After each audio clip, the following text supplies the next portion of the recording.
ladies from whatever their name is. Fire and Rescue. Thank you.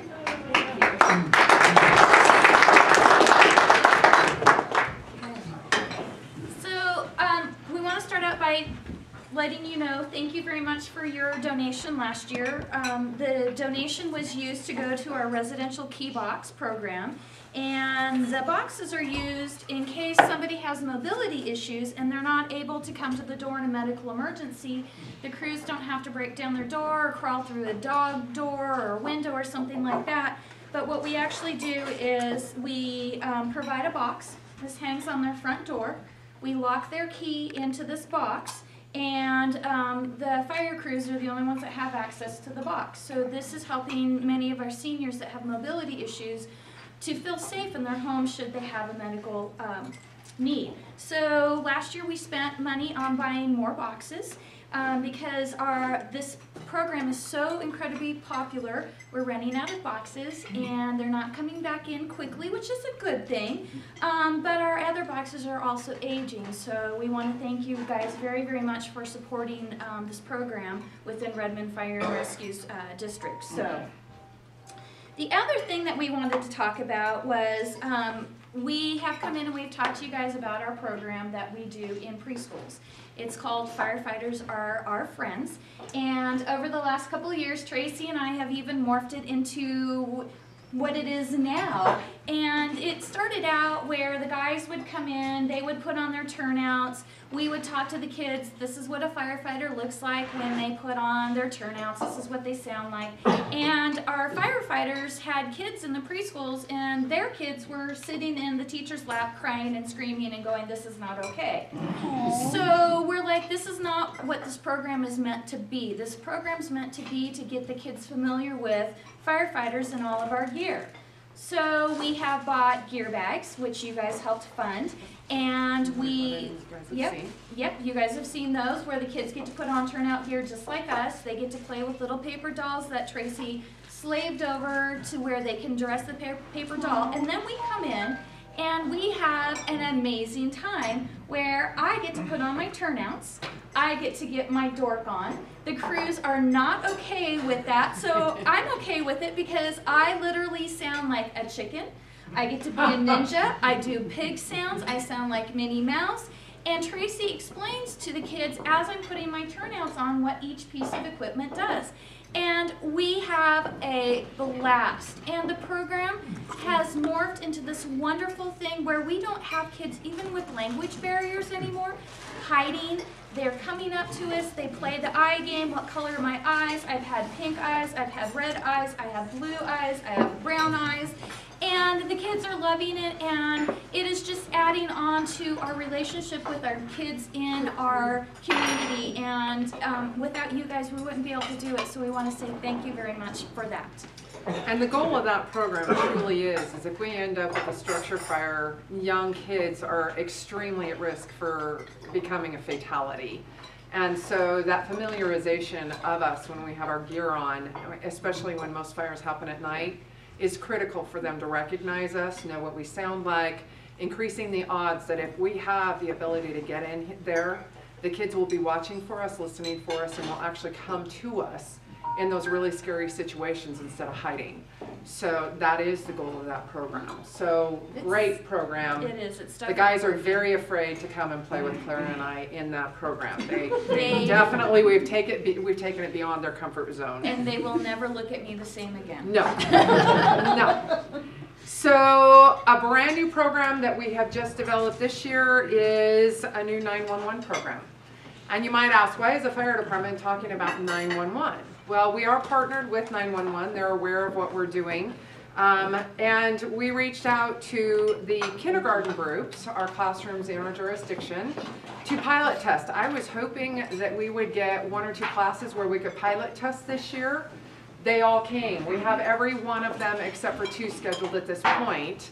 And by next week, we will have all of them through pilot testing, which is pretty awesome and phenomenal for us. But it's pretty cool. The program is targeted at identifying what is an emergency.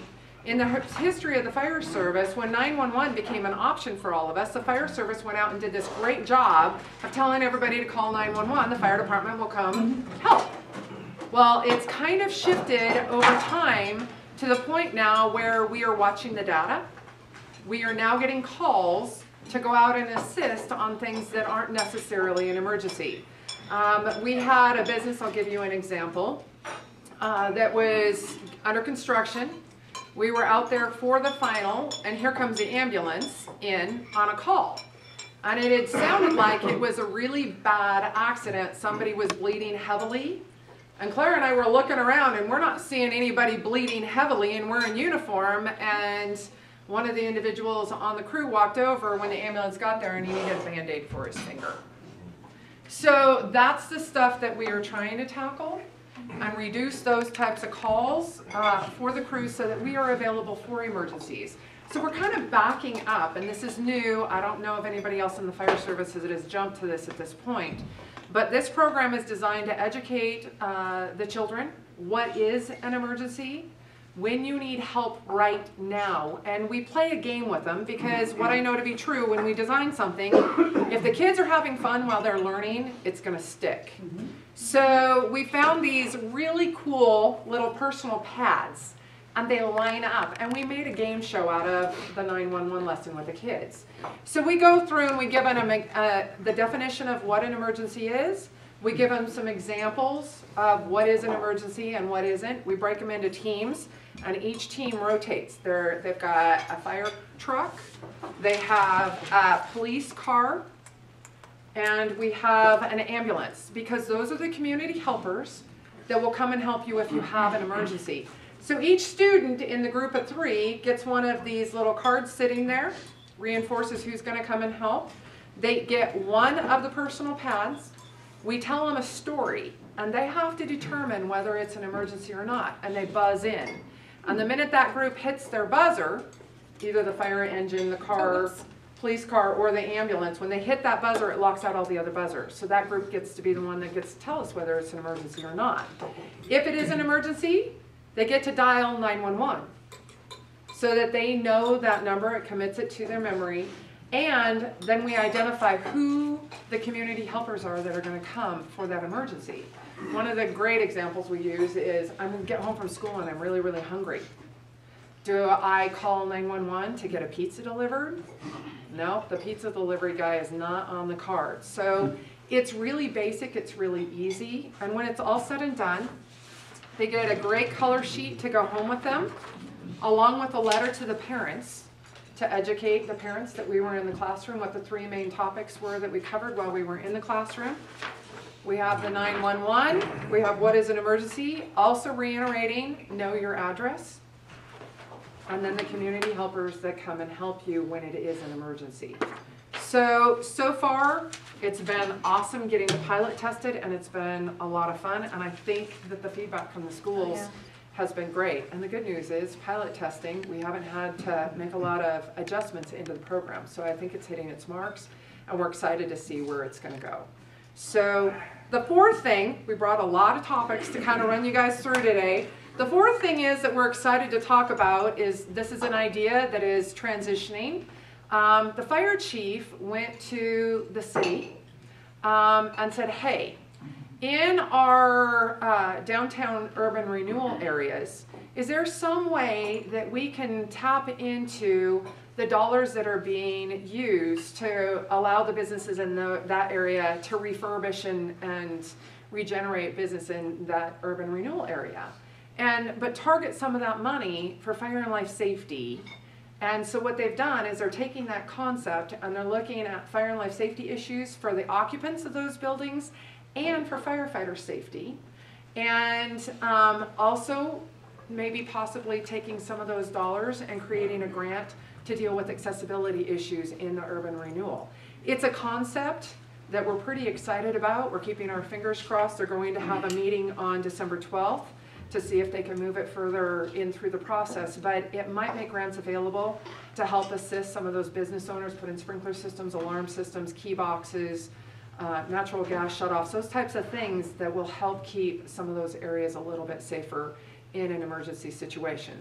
So it's conceptual at this point, but we're keeping our fingers crossed that that will become something that, again, Redmond can be proud of having available to keep people safe in the community. So, any questions for us?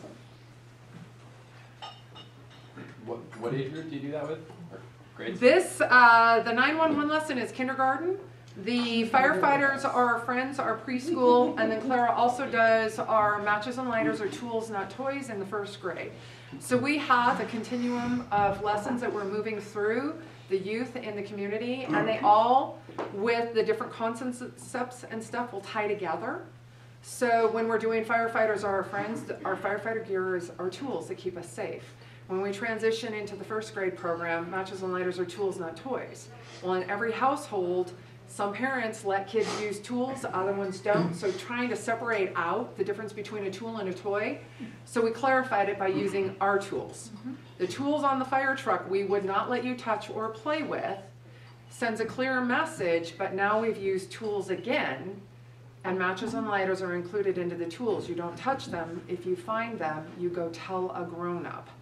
So we've taken the safest route in that message, and these programs are paying dividends. They are. I stopped counting in my career over 20 years in the fire service, and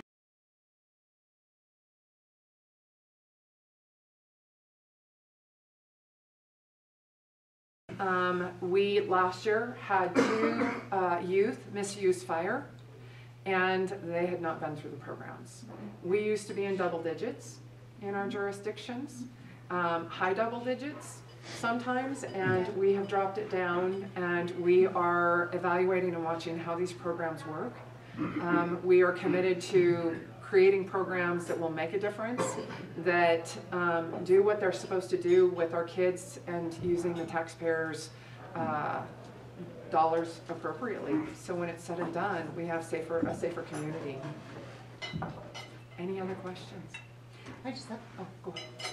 Well, I wanted to say that, you know, we as Squannies like to understand and broaden our horizon, but one of the significant things about these 2 ladies is that they're serious fire professionals. We hear them talk about fun and educational things, but their primary job is the inspection and the monitoring of industrial commercial properties that would ensure safety, on the fire alarm safety issue, with regards to doors that work the right way, that they're labeled correctly, those kinds of communication that keep a place safe and sound in our commercial and in our industrial area. So we see them in this role, but their professional role, as most of us know them in the street, on the street, is one of saving and safety in industrial and commercial buildings, and they do a dynamite job, because obviously they can approach this, they're local people, they grew up here, and mostly, and Clara, Carla, where did you grow up at? I actually grew up in Anchorage. Hey, Yeah, well, yeah. that's sort of just down the road. But they, Tracy's influence, I think, of being local is a super experience, and they both do a terrific job in our community from the fire professional point of view. So recognize and honor that, if you will, despite, in addition to the fun things that they do with the educational world, which is where it all starts, I'm sure. It is. We are the jack of all trades, master of absolutely nothing. We are switching our hats about 50 gazillion times in a day, and gazillion, I have been told, it is truly a word. And so we do. There's times where we have to come in and we have to be professional. We have to deal with you folks. And then we get to go to the schools and we get to get our dork on, because the kids relate to that. They're coming up, they're not afraid of me, they're checking my eyes out, they're laughing and having a good time. And that's what it's about, is seeing the smiles on those kids' face, having them come up to us, because like Tracy said, our juvenile fire setter interaction with kids has gone down dramatically, and we're building relationships, rapport with these kids that isn't just, you know, while they're in school, it's becoming a lifetime. So that's what it's about. Yep. I kind of wanted to piggyback on what Dawn said. Redmond's approaching 30,000 or so in population, and I don't know quite sure what the square miles are that you serve, but I know it's big. How many employees are employed by the fire department? We just, with the BLS, I don't, Probably close to 60 now. 60, I would say yes. Yeah. Yes. Yeah. And that's administrative and, Yes. Yes. And there's just us in the Two of life us. safety Yeah. division, so. is it not, I think you do a great job, but do you think you're understaffed a little bit for serving Yes. 30,000? Yes. Okay. Yeah, absolutely. Most definitely, Okay. yes. Our biggest restrictor is we don't have enough staff. We could do so much more out in the community, but that is truly what restricts us.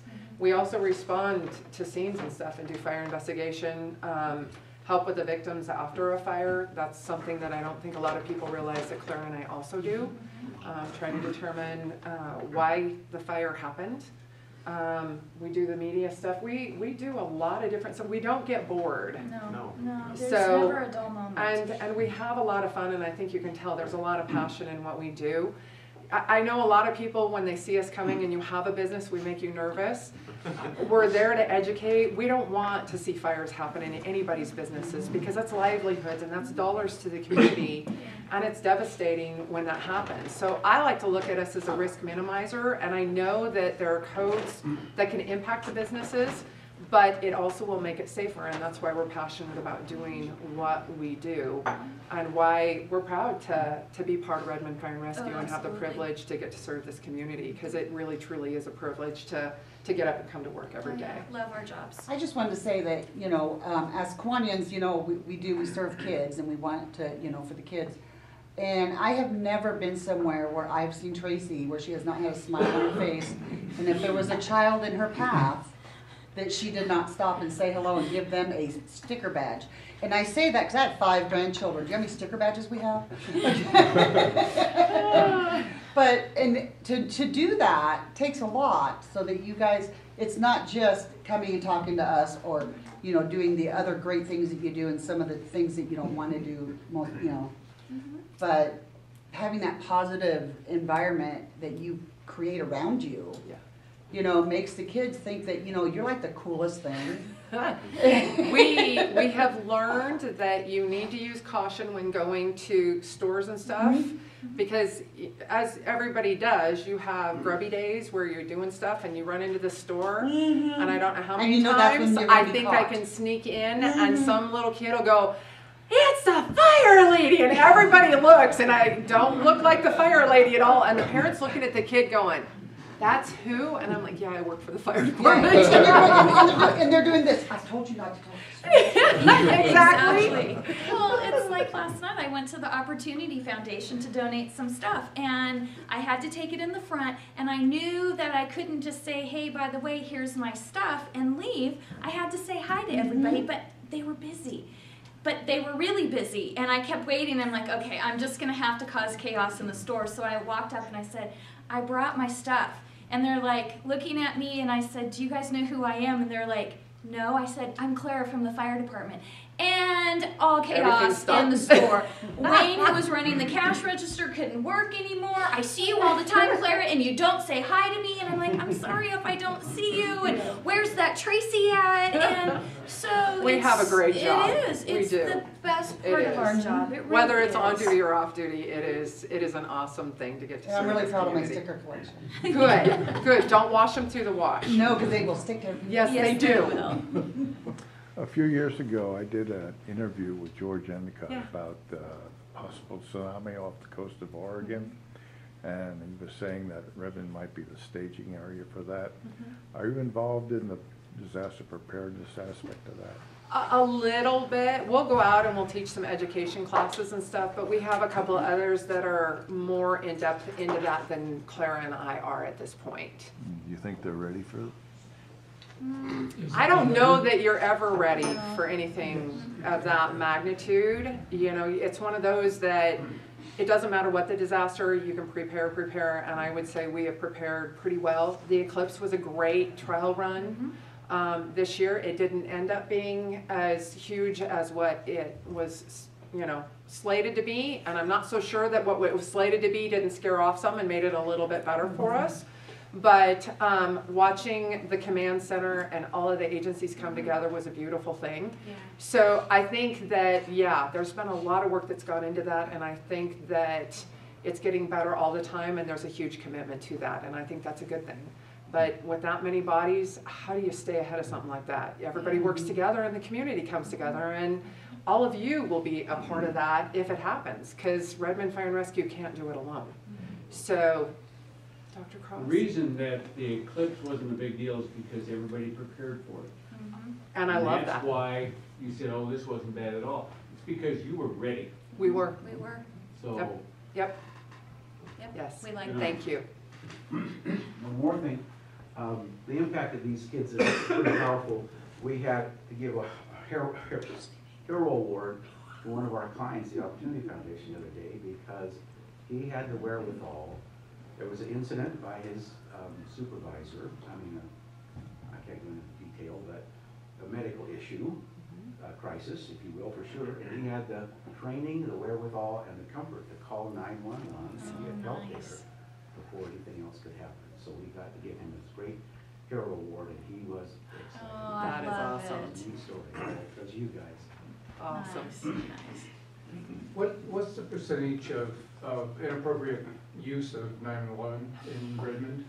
I know right now statistically, I don't know that they've dialed it down that hard, but I know that right now about 50% of our call volume is emergency, the ALS level, 50% is BLS. What I don't know is out of that other percentage, how much is not absolutely doesn't require us to go. But I do hear of instances, and that's where, again, this has come into inception and is hitting the road. So it's pretty awesome and pretty cool. Yeah. I guess 2 questions. Back to that number of 60 people serving 30,000. Is that a standard that's you see across the country? Is that pretty normal? And then the other question is there anything lacking, or are you guys I think it's needing like equipment, or are you going to go out for a levy soon or something like that? I'm going to tread lightly there. I think that that would be a great chief question. Chief Moore would be a great one to answer that one. Again, Redmond Fire and Rescue has worked really hard to be fiscally responsible through the thin times and everything else, and we're always looking for innovative ways to try to tackle the issues that arise in the community. And we have a great team to work with, and at some point, yeah, I would say, just like everybody else, it's getting harder and harder to make, what is allotted, and with the measures that have come through in time, that's getting harder and harder to do as well. So at some point in time, the most likely, yes, we will be looking to have to go to the voters and ask for some support and some help down the road here.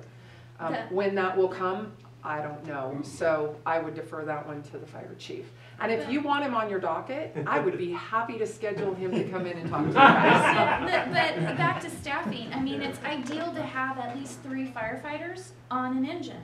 Most of the time, our engine rolls with 2 people, and then the medic crew shows up, and they also go in and help fight the fire as well. So is it an ideal situation? No. But we're also, again, like Tracy has said, we're trying to be fiscally responsible with the taxpayers' money without getting firefighters hurt as well.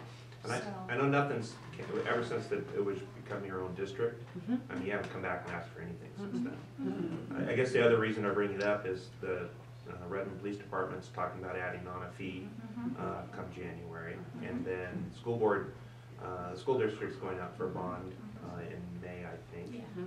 And I've heard that the Parks and Rec wants to do something as well for a potential new swim center. So that's 4 very important organizations that are coming looking potentially for funds at the same time. I don't know if all 4 are going to pass. I don't know either. It'll be interesting to see where it all goes. Right, because as our community grows, obviously our fire and life safety and police department need to grow with that, and whether or not that can happen, yet to see. Yeah. Do you still do the clinics where you help people install Car seats. car seats? Yep. Yeah, actually, it was one of the things that we had kind of talked about. We didn't know if we had enough time. So actually, I have for the last couple of years been doing 2 clinics a month, And I've been hit pretty hard with a lot of car seats. And part of that is because the gal at Bend, she had some medical issues and she wasn't able to do her clinic. So I was getting hit from all the Tri-County area and I was drowning in car seats. And I didn't have a lot of help, but I have to tell you, in the last 2 years, I got a wonderful gal from Sisters Fire who went to the car seat clinic. She is just a volunteer and she is incredible. She has more volunteer staff, and I know we're here talking about us, but I want to brag on her a little bit. She has more volunteer staff than Sisters Fire's ever seen. She comes to every one of my clinics that she's able to come to.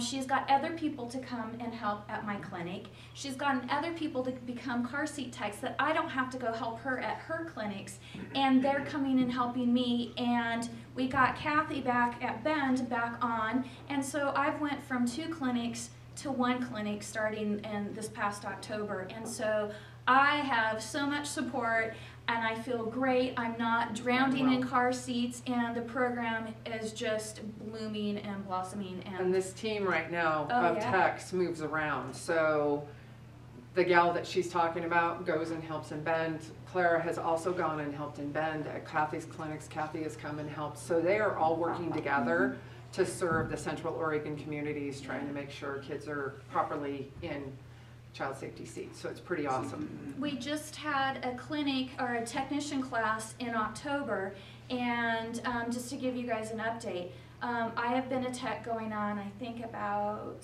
15, 16 years. And when I was over in the valley, I never had a family come back and say, "You helped save my child." And I was like, I was okay with that because maybe I'm never going to know. And since I've been here, this past October, I actually, at the clinic where the new techs were learning their skills and applying it to my clinic, we had a mom come in who had 3 kids, and she's like, I got new car seats, I was in an accident, I just need to make sure that they were okay. And they told these techs something, and the tech said something to the instructor, and he's like, oh, Claire, I need you to come over here, come over here. And I'm like, okay. I said, what do you need to say? So he goes, this mom needs to tell you something. The mom is in tears. She goes, I was in an accident with all 3 of my kids, and because I came here, my kids were not hurt in the accident and everybody else was. And I want to thank you for what you're doing, and I want to encourage you to keep doing what you're doing. That was number, I believe, 16, 17, and 18 since I've come to Redmond 10 years ago, of kids that I know of that have survived a crash because of the car seats. So thank you guys for your help. You're up front, and it's just a great, especially for me, to hear all that you do. It's a good reminder of why you're around, and we appreciate what you do. Thank you. To show our appreciation, our club is giving you a check for $1,000. Oh, thank Thank you very you. much. And we so appreciate it. We will put this to good use, just so you all know. It probably will go right back into the Key Box program as long as you're all good with that.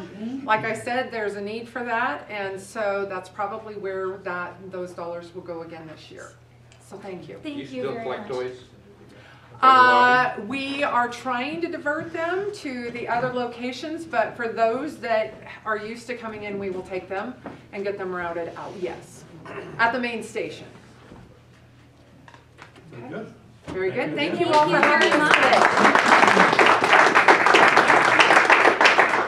If you have any questions, don't hesitate to give us a call at Redmond Fire and Rescue.